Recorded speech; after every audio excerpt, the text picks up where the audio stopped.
Depuis 24 heures, plus un seul ouvrier ne travaille sur le chantier de la tour Victoria Regina, mieux connue sous son ancien nom de tour IBM. L'arrêté de suspension des travaux pris par la commune de Saint-Josse semble respecté.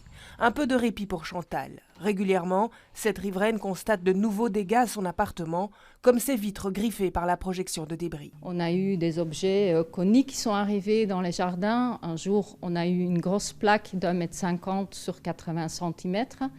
Donc on peut juste être content qu'il n'y avait personne dehors en fait.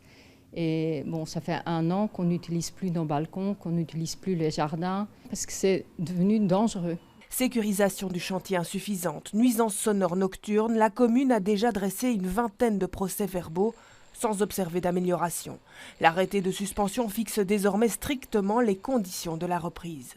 Et donc nous avons décidé, avant que ça n'aille plus loin, de prendre toutes les mesures, et avec des propositions qui sont tout à fait concrètes, installer un filet tout autour de la tour pour éviter que ces matériaux, ces boulons, tout ça ne tombe sur la tête des gens. Et 2, assurer aussi le passage de nos passants, des habitants, des usagers de la ville, avec des tunnels qui permettent à tout le monde de pouvoir passer dans la tranquillité et la sécurité.